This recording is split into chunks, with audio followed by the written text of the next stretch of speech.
Estas celebraciones, que son englobadas bajo este término de borracheras, implicaban bastantes cosas. Reafirmaban la cohesión del grupo, como les decía antes, consolidaban los liderazgos, era un momento de tomar decisiones importantes, se realizaban los rituales de iniciación femenina y masculina, que son momentos claves en el ciclo vital de las personas, donde se pasa de un estadio de niñez al de adultez, y también se concretaban alianzas, estos entretejidos políticos, tanto con otras bandas como con otros grupos étnicos. Y esto lo que hacía era favorecer la realización de intercambios, ya sea económicos, matrimoniales, a distintos niveles. Nosotros vamos a ver el caso de los mocovíes de lo que es el Chaco Meridional, que eran un grupo cazador, recolector y horticultor incipiente que tenía principalmente momentos de fusión y de fisión. Y vamos a ver que estos momentos de fusión y de fisión estaban relacionados justamente con la movilidad que tenían durante el año y también con las festividades que se realizaban. Las festividades estaban en consonancia con estos movimientos. En el invierno y en el otoño había un movimiento de fisión, o sea, los grupos se dispersaban para abastecerse de alimento, para hacer distintas situaciones en grupos más pequeños, y durante primavera y verano se juntaban y era donde se realizaban las alianzas, los intercambios matrimoniales, donde la comunidad generaba lazos y los afianzaba a partir de estas celebraciones y de otras cuestiones, ¿no? Pero las celebraciones eran un punto sumamente clave en este recorrido anual que tenían. Bueno, estas borracheras, estas celebraciones, eran en realidad convites intercomunales que venían de muy larga data y que tienen que ver con la representación social, eran espacios de, como les dije, de asociación política, tanto grupal como individual, y entre los indígenas, ya tanto mocovíes como otros grupos de la misma familia lingüística, que son bayás, que no hay que confundirse con los mbiá, que son guaraníes, estos son guaycurúes, los avípones, tenían que ver con estos ciclos anuales, tanto grupales como del ciclo vital de cada persona, y también con los momentos fúnebres. Asimismo, también tenían que ver con los momentos concretos de las batallas, porque estos pueblos tenían una interacción bastante bélica, una interacción con otros grupos étnicos a partir de la guerra, ¿no? Entonces eran momentos claves para celebrar, tanto para prepararse para la batalla como cuando festejaban las victorias, que eso lo vamos a ver ahora con más detalle. Sin embargo, bueno, tenemos que estas borracheras engloban muchísimas cosas, pero las explicaciones que nos dan los jesuitas en las fuentes del siglo XVIII en esta región, nos hablan de que esto en realidad tenía que ver con la disponibilidad del ambiente. Tomaban chicha, ¿no? Ahí aparece el nombre de la chicha, porque bueno, estaba ahí disponible, ¿no? Es el tiempo en el que dura la miel y la algarroba. En realidad, ellos están basando su teoría en que estaban disponibles en el ambiente sin tener en cuenta todas estas cuestiones que tienen que ver con lo social y que además había almacenamiento. Entonces no es que porque estaban ahí, porque en realidad había algunas de las plantas, de los frutos que los almacenaban, sino que tenía que ver con otras cuestiones. Sí tiene que ver un poco con la disponibilidad que voy a usar, por supuesto que tiene una relación, pero no está basado en eso, sino en estas cuestiones que tienen que ver con afianzar el grupo, con armar alianzas, ¿no? Y que muchas veces las fuentes ven con un sesgo, por eso cada vez que leemos alguna fuente histórica, tenemos que tener en cuenta el contexto donde está escrito, para quién, para qué, cuándo y quién lo escribe, ¿no? Son cosas que siempre tenemos que tener en la cabeza cuando estamos leyendo alguna fuente histórica. Y que lo mismo nos sirve para lo actual, ¿no? Siempre que leemos una fuente, un diario, miramos, tenemos que tener quién, qué, para qué y en qué contexto escribe, ¿no? Eso es fundamental para entender por qué va a decir tal cosa. Entonces, como les decía, muchos tienen que ver con festividades anuales, con el comienzo del año, con fenómenos que tienen que ver con el clima, con lo fenológico, con lo estelar. Es el periodo donde la primavera es donde comienza el año nuevo para los mocovíes, y es un momento donde hay abundancia de frutos, y también es donde se van a tejer, como les decía, las alianzas políticas entre ellos y con otros grupos. Por eso es que representa un momento quizás peligroso para la sociedad hispano-criolla, que era la sociedad que los englobaba en ese momento, y también para los misioneros, que vamos a ver qué estrategias utilizaron para que estas fiestas empiecen como a disminuir. Aunque no siempre lo consiguen, las estrategias están. El otro momento a nivel anual es la aparición de las Pléyades, que se dan en el solsticio de invierno, y que estaban ligadas estas ceremonias también con la toma de decisiones, la legitimación de liderazgos. Fíjense que todos los fenómenos no es que solamente porque están en la naturaleza, sino que están asociados a cuestiones sociales. Entonces, es también probable que este fuera el momento donde se hicieran las iniciaciones, de esto que les decía del pasaje de la niñez a la adultez, que se realizaban cuando se producían estos fenómenos anuales. Eso en las fuentes no está claro, porque muchas veces esto se ocultaba, por supuesto, como les digo, si eran consideradas borracheras, que eran vicios, que había que erradicarlos, no es que los indígenas, los mocovíes, alegremente lo hicieran delante de los sacerdotes. Entonces, bueno, tampoco están a veces tan descritas en las fuentes por esta razón. Estas festividades, como les decía, el ciclo vital de las personas, ¿no?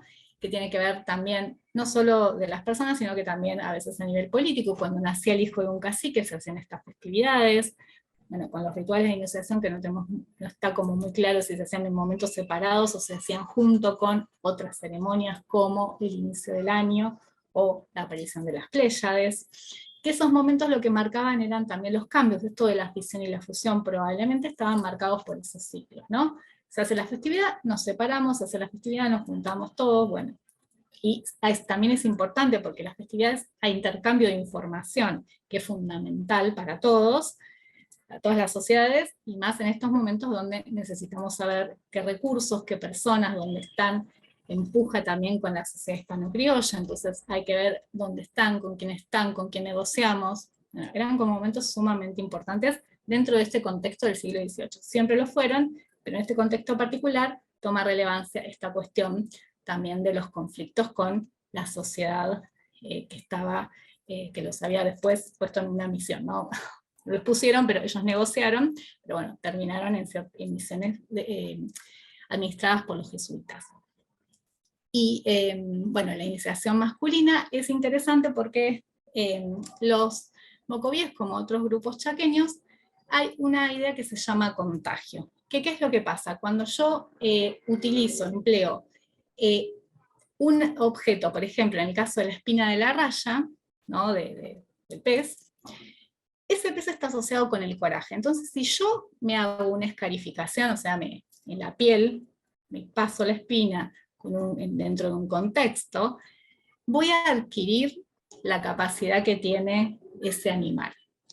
Por eso hay animales que tienen tabúes, que no son consumidos, no solo entre los mocovíes, sino en otros grupos también sucede, en otras sociedades, y hay animales que son, o plantas, más que nada son animales generalmente, asociados con cualidades que sí queremos incorporar. Entonces lo que vamos a hacer es tomar algún elemento de ese animal y nos vamos a contagiar de las propiedades de ese ser, ¿no? A partir de distintas estrategias, como escarificarme, o cómo consumirlo, ingerirlo. En las fuentes está, que es cuestionado también, que a veces algunos grupos lo que hacían era tomar ciertas partes de los guerreros más importantes y comían un poco de grasa. No es que hacían una antropofagia, un canibalismo, sino que tomaban ciertos elementos que era para apropiarse de las propiedades de ese otro guerrero. Pero que estos elementos tienen que estar mediados. Cuando hay alguna cuestión donde yo voy a incorporar esas capacidades del otro, necesito que haya una mediación, porque el poder del otro puede hacer que yo me convierta en el otro. Hay toda una teoría de la predación donde yo me puedo terminar convirtiendo en un otro y terminar destruyendo mi propia sociedad. Entonces generalmente están mediados, siguen ciertas pautas que nos protegen de ese poder que tiene ese animal, esa persona, ese elemento, y hace que yo pueda apropiarme de las cualidades sin convertirme en eso otro. Bueno, entonces la raya lo que les daba era coraje y valentía, y porque bueno, los hombres tenían que ser guerreros, tenían que demostrar su poder, su posibilidad de ir a la guerra, de luchar, ¿no? Entonces era necesario.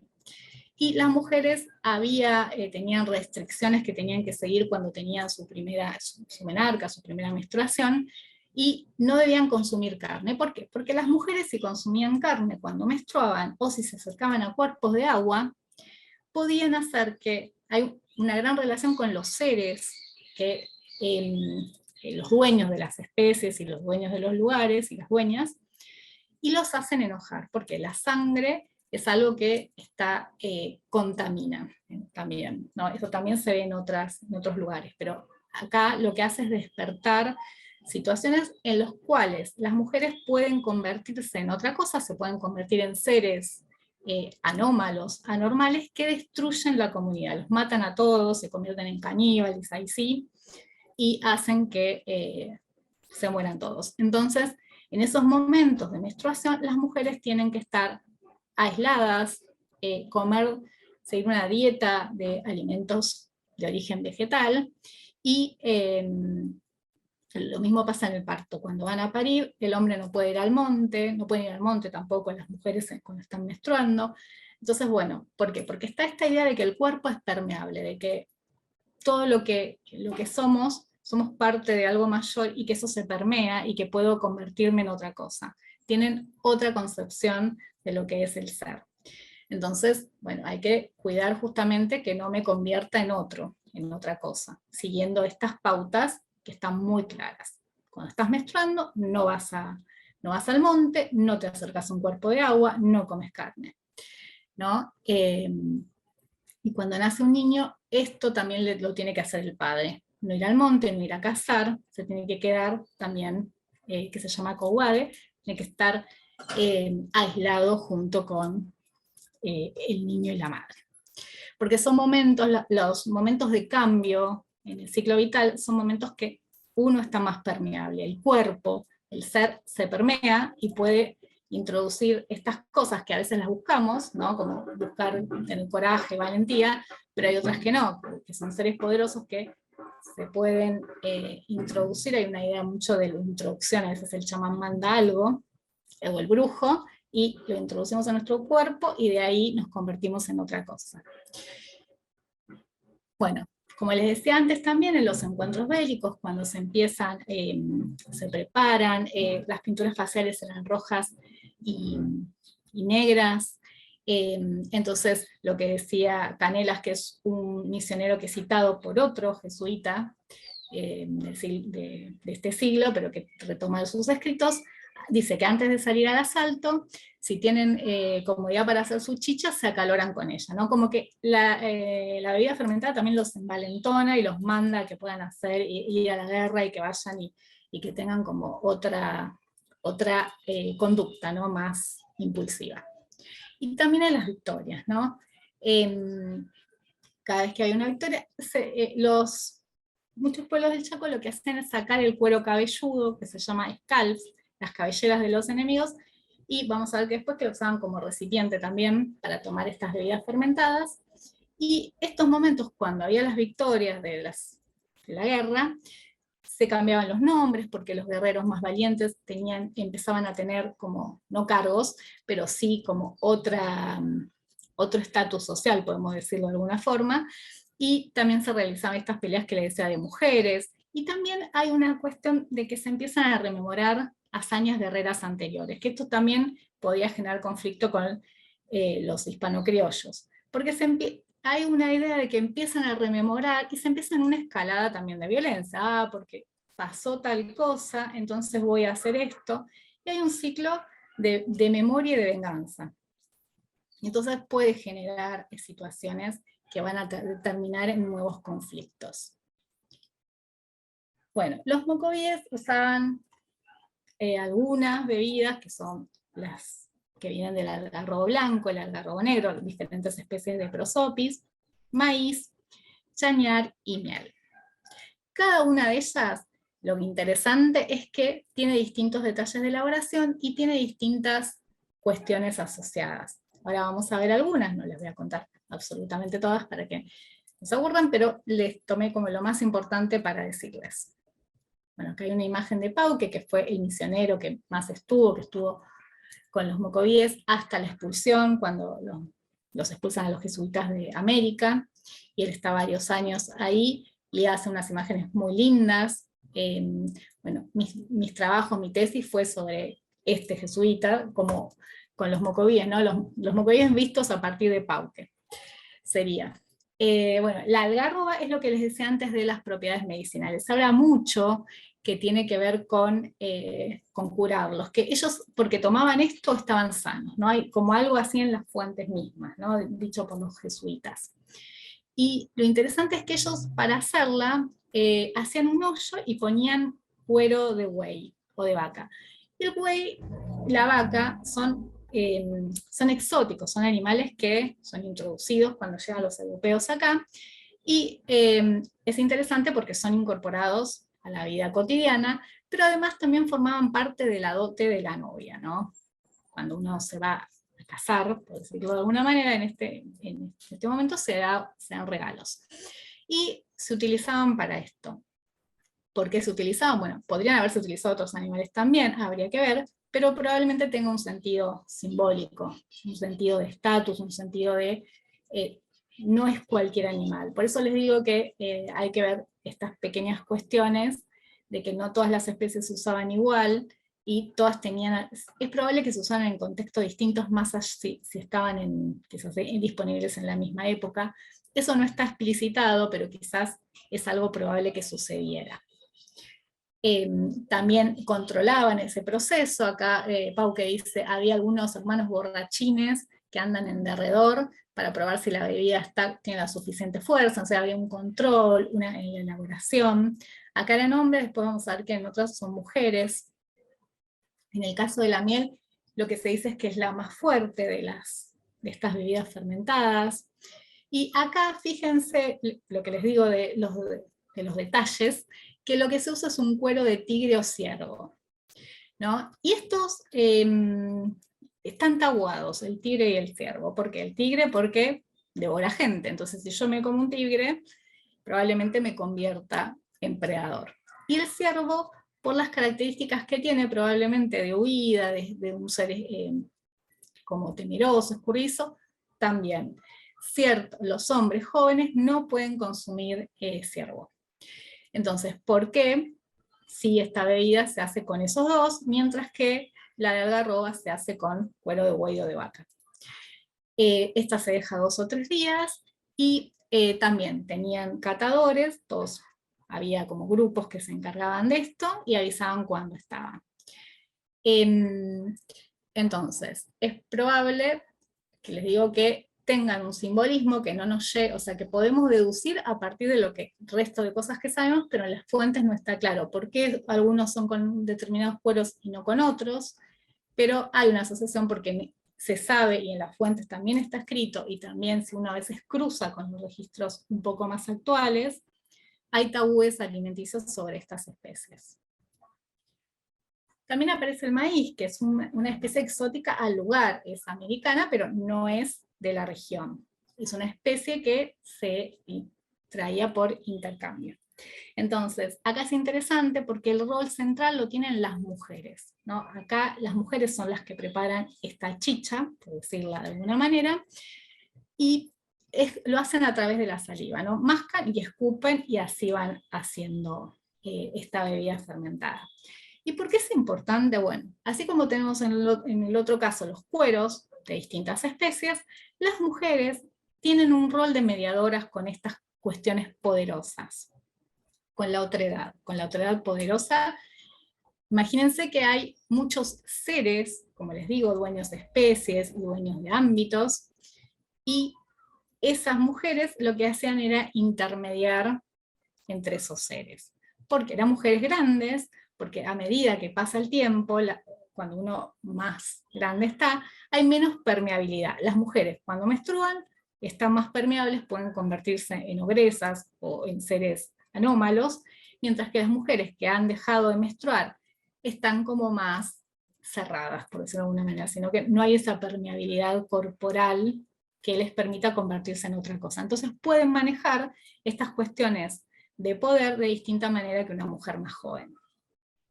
Entonces, tienen menos posibilidades de eliminar a todo el mundo. Esto también pasa en las ceremonias mortuorias, son las mujeres ancianas, grandes, las que llevan el cuerpo del muerto. Hay toda una cuestión con el muerto pasa a ser otro ser, tiene otra categoría ontológica, ya no es humano, ya pasa a otro registro, y por eso también se queman las pertenencias, se quemaban las casas, porque no tenían que encontrarlo, ya no era ese ser que nosotros conocimos, pasa a ser otro. Entonces las mujeres ancianas son las que pueden tener contacto con este tipo de poderes sin convertirse. Entonces la saliva y los fluidos, la sangre, son elementos muy poderosos para las sociedades chaqueñas, para los mocovíes, porque son elementos donde se transmite el poder. Vamos a ver que también son ellas las que llevan los sonajeros de calabaza en las ceremonias, y que el sonajero de calabaza es un elemento del chamán, que es el que curaba y a la vez también el que mandaba al enemigo que se enferme o visualizaba dónde estaba el enemigo. Bueno, era como el médico, digamos, entre comillas, tenía otras funciones. Ellas también utilizan los sonajeros con los granos de maíz. Entonces hay ahí una cuestión con el maíz y las mujeres. Después aparece también el chañar, que era la menos utilizada, hay pocas referencias a su uso como bebida fermentada para los mocovíes en esta fuente, puede ser que en otras no, pero en este caso era un poco el uso, era la que menos se utilizaba, a diferencia de las otras, y no hay una descripción de que lo almacenaran o de que hubiera un consumo diferido. Era como, bueno, la usaban, pero no tanto, ni hay una descripción de cómo lo hacían, o sea, es la que menos aparece en la fuente, y dicho de esta manera como que es la que menos usaba. Bueno, como les decía, hay dos elementos. La calabaza es fundamental. Para consumirlo hay que analizar todo, ¿no? Cómo se elabora, cómo se consume, con quién se consume, cómo, cuándo. Pero bueno, tomé algunos aspectos que podrían ser interesantes y tomé dos, ¿no? Como recipiente la calabaza y las cabezas, porque son los cueros cabelludos utilizados como recipientes para las bebidas fermentadas. Entonces, lo que dicen en las fuentes es, acabadas las fiestas, sacan los cascos de las cabezas de los que los mataron, y los que tienen más a grande gloria, se sirven las chichas. Entonces, de nuevo, hay una cuestión de contagiarse, porque no es cualquier guerrero, no es cualquier cabellera la que se van a llevar, se llevan la de los guerreros más importantes. Entonces, ¿por qué? Porque quieren apropiarse de las cualidades de ese guerrero. Entonces también son momentos de renovación y transformación. Estas festividades tenían que ver con eso, tanto en el ciclo anual como con la cuestión de los ciclos vitales de las personas. Tiene que ver con incorporar al otro, ya sea el enemigo o de seres poderosos como la raya. E inclusive hay que ver si estas plantas, por ejemplo el maíz, no tenía una connotación mayor de un ser otro. Eso no lo podemos decir en las fuentes. Les digo yo, quizás alguna de estas especies tenía esa connotación de poder, como hay otras plantas que sabemos que sí lo tienen. En los animales es más visible, pero también en las plantas hay algunas que tienen ese poder y se puede tomar. Y bueno, los scalps se llaman, estas cabelleras, tenían que ver con esto, ¿no? Con incorporar el alma o el espíritu del enemigo, y lo que hacían también era vomitar, orinar en un recipiente y después lo volvían a tomar. Un poquito feo, pero bueno, hacían eso justamente porque los fluidos, a nosotros nos parece feo, quizás, pero bueno, ahí tiene que ver con reincorporar algo transformado, ¿no? Esta transformación que se da a partir de la bebida fermentada y de la incorporación a partir de la ingesta. ¿Qué sucede en las reducciones? Bueno, Las reducciones jesuíticas tienen una larga historia, muchos conocen más las de guaraníes, también hubo en el Chaco, hubo en Patagonia, duraron menos, hubo en distintos lugares. Acá se logran, los grupos chaqueños fueron complicados para negociar, entonces no hubo tantas reducciones y duraron menos que quizás otra, bueno, en Patagonia menos. Lo que sucede a partir de que se plantean las reducciones es que estas celebraciones tienen que desaparecer. En el contexto misional no pueden estar porque molestan. O sea, justamente si estamos hablando de que ahí se hacen las alianzas políticas, que hay un desenfreno en ciertas cuestiones, que aparecen cosas de la memoria, de la guerra, de la violencia, y bueno, para los misioneros esto genera un caos y un desorden que va en contra del orden que ellos querían imponer, que tenía que ser, bueno, trabajan a la mañana, o sea, tuvieron que negociar muchas veces en dejarlos ir a hacer recolectar y cazar para que después volvieran, ¿no? Entonces había un juego, los hicieron, digamos, había horticultura, se empezó a intentar autoabastecer la reducción, se hicieron cultivos, pero los indígenas la verdad es que seguían saliendo, inclusive los jesuitas, por lo menos en esta reducción de San Javier, que es la que estamos viendo de Mocovíes, lo que hacían era plantar algunas especies nativas